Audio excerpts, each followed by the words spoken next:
Well, today we are on the topic, God brings dreams into reality. God brings dreams into reality. And I want to start with something to just remind us, a verse from Romans that's very helpful. If you haven't memorized it yet, it would probably be worth memorizing. Romans 8:28. All things work together for good, for those who love God and who are called according to God's purpose. Everything in your life, that dentist sitting in the chair, that's working for good. You may not be really pleased at the moment the drilling is going on, but the dentist is working for good. You can understand that. That's why you're sitting in the chair. There are some things in our life that are a little bit like the dentist drilling, but we don't know if they're good for us or not. There are times when our life is going in ways that we wouldn't choose, and it's helpful to have this verse memorized. Everything, all things work together for good, for those who love God, who are called according to God's purpose. So we're going to take a look in a minute at the life of someone, how that got worked out. But we're going to start first by talking about the geysers of Yellowstone. So I don't know, can I see the hands of people who have been to Yellowstone National Park? All right, so it's a really good percentage of people here. You've seen the park, and you know that if only the wildlife were there, it'd be an amazingly great park.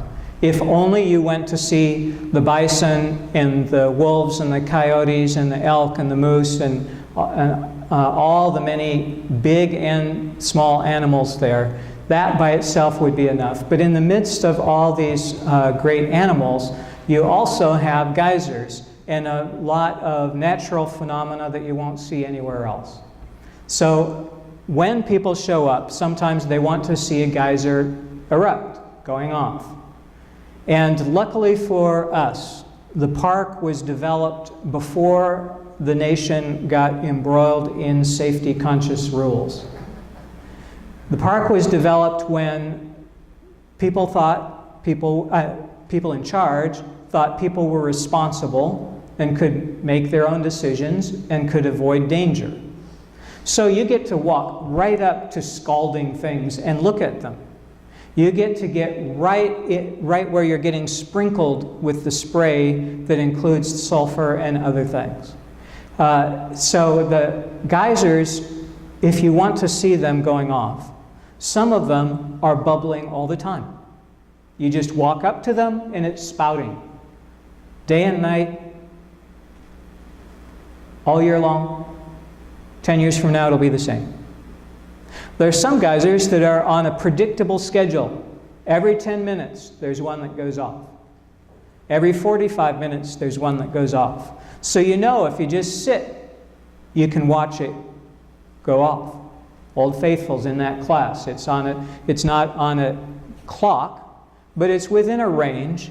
So you know if you've got 2 hours, you can see Old Faithful erupt.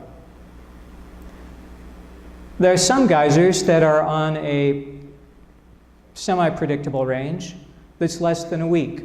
In some cases, there's less than a day. So you have a guess, a window. You know that if you sit near this geyser for 4 or 5 hours, you'll see it erupt. But if you don't sit there the whole time, you may miss it. And that continues out until there are some geysers that go off every 100 years in Yellowstone. And if you want to pull up a chair, you can. So why am I mentioning the geysers of Yellowstone? The geysers of Yellowstone function like the promises of God. There are some promises of God that are true all the time, and you just have to glance at whatever is that situation and remember, oh yeah, God's promise to me is always true. It's always bubbling. It's always there. And there are some promises of God that come so quickly that we can go from hearing the word to thanks very quickly, because almost as soon as we hear the word, it comes to pass in our life, and we can be grateful.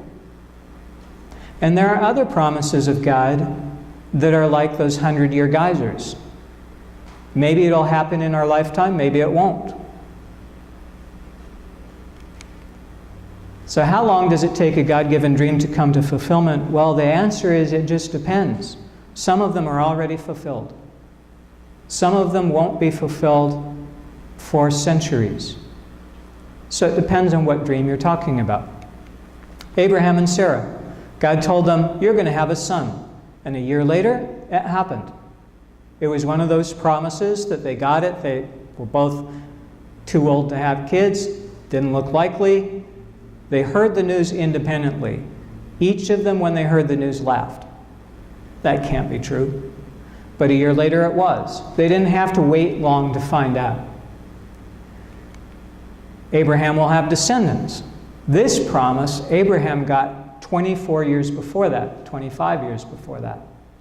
So when Abraham heard that he was going to have descendants, he had to wait 10 years before he had his first child, and 25 years before the child that he and Sarah would have was born. Some promises, you wait so long you wonder, is that going to come true or not? Was it God or not? Did I hear accurately? Abraham heard that his descendants would spend 400 years in Egypt. He would never know within his lifetime whether that was going to come true or not. He could believe it or not, but he wouldn't see it physically with his own eyes.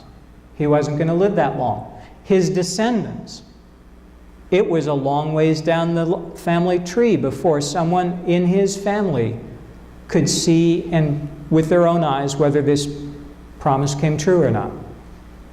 There are promises that God has made to you. Some of them are done, already fulfilled. Some of them you got quickly. Some of them you're waiting for. Some you're never going to see in your lifetime. But they're still true. Abraham will have as many descendants as the grains of sand and stars in the sky. I did not get out a calculator. So I haven't actually done the math on this. I worked at a computer company for a week, just in a temp job during college days, and I was doing inventory. So I'd have a bucket about this size of screws that were barely visible, and the job was to count them, which 100 years ago would have been a nightmare. But it was really fun when I was doing the job, because all you did was count 25 of those little bitty screws, dump them in the scale, and then the scale would weigh it. You dump the whole stack on the scale, and it would tell you, well, there's 1,247,832 screws in there. Because it could tell by the weight. It averaged out what the weight was, multiplied it out. I haven't taken to that machine a handful of sand, dumped it in there, and then multiplied that out by the Sahara and the Gobi and Death Valley, but I'm pretty sure Abraham and Sarah are still waiting for all their descendants to be born. I can't say that for a fact, but I'm pretty sure that Abraham and Sarah, if you think the stars in the sky, well, yeah, the stars in a cloudy San Diego sky, light polluted sky.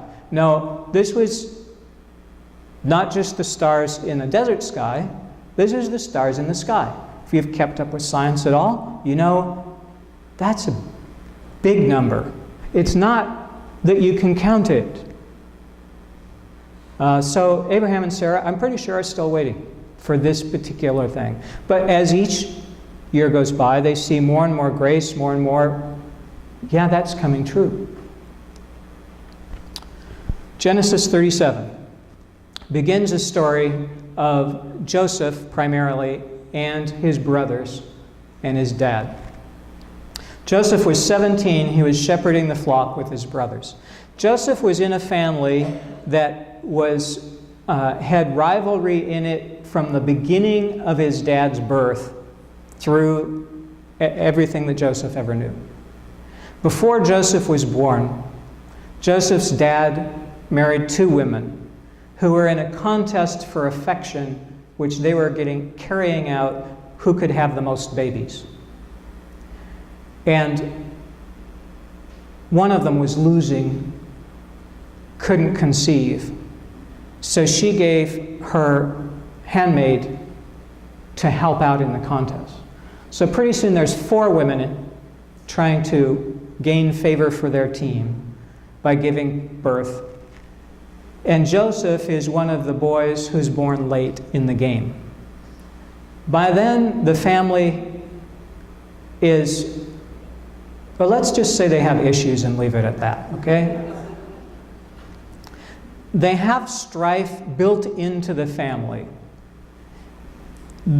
All the boys represent a win or a loss to their team. So as they're growing older and older, Joseph is one of the, nearly the youngest. So when he's 17, he has brothers that are quite old who really don't care for him. He's on the wrong team.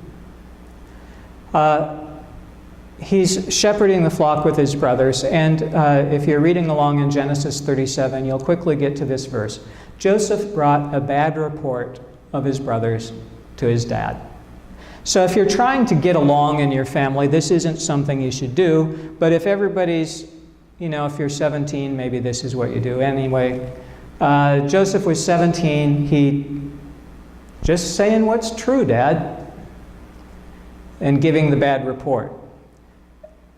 If you were on the losing end of this report, you might imagine that this didn't make him more popular with his brothers. And that's what happened. And his dad, Israel, loved Joseph more than any of his other children. Bad enough, but then he proved it. He showed it and he proved it. So the other brothers don't like Joseph all that much to start with, but as his dad begins pouring special favor on this one son, the other sons resent it. Just as a matter of pausing here to just talk about this situation. When God gives us different things, it's good.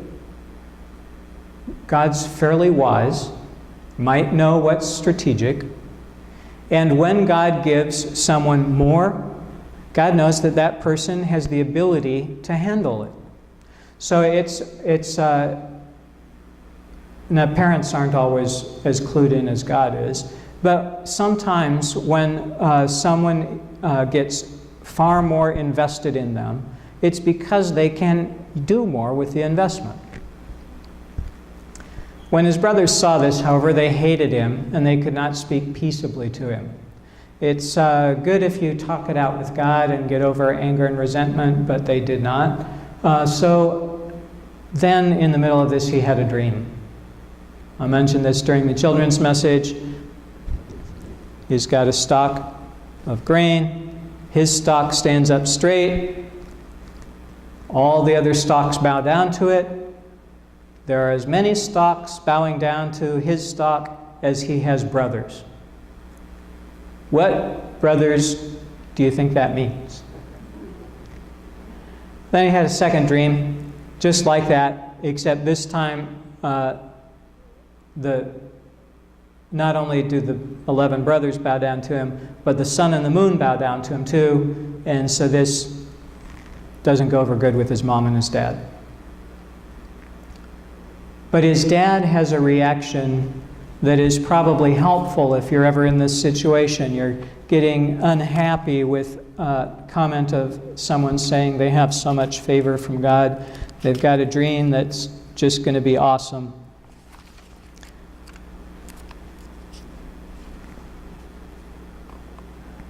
We're in Genesis 37.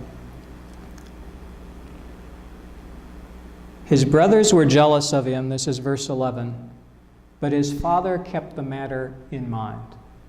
So the dad's first reaction is anger. Who do you think you are? You're 17. Why would I bow down before you? But after his initial reaction, he keeps thinking about it. I wonder if that had come true or not.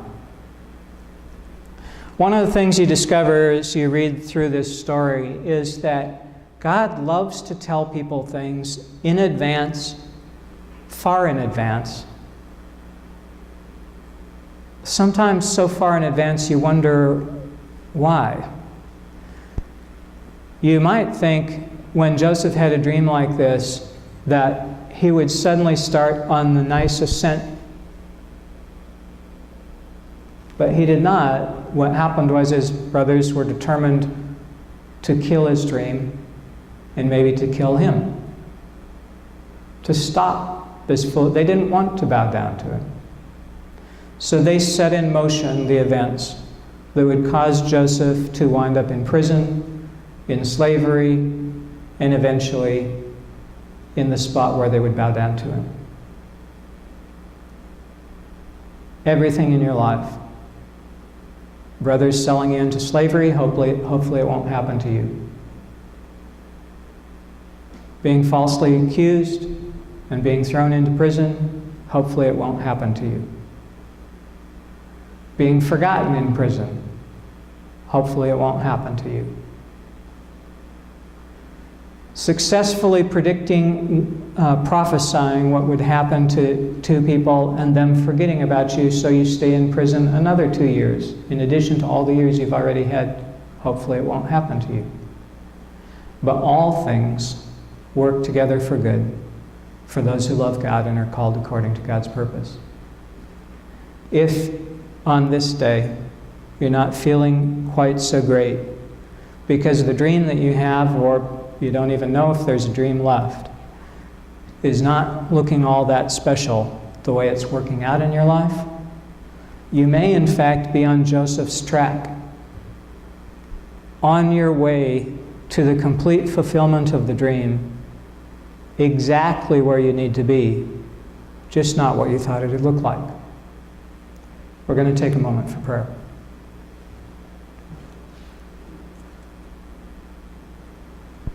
God, there are people today who have dreams and they're wondering if they're from you.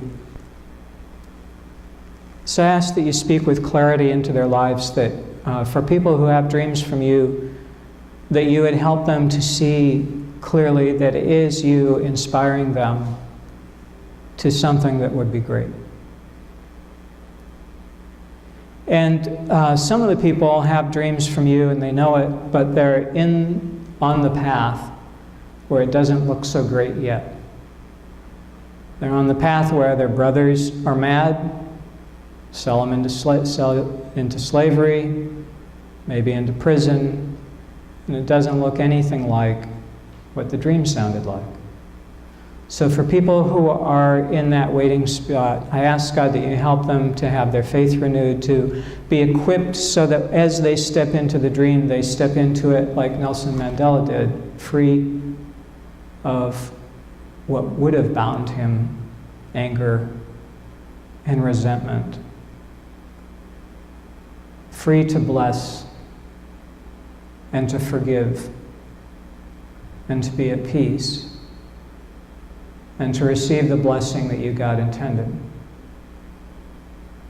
Thank you. When Joseph emerged, he was able to embrace his brothers and tell them that what you had intended for bad, God intended for good.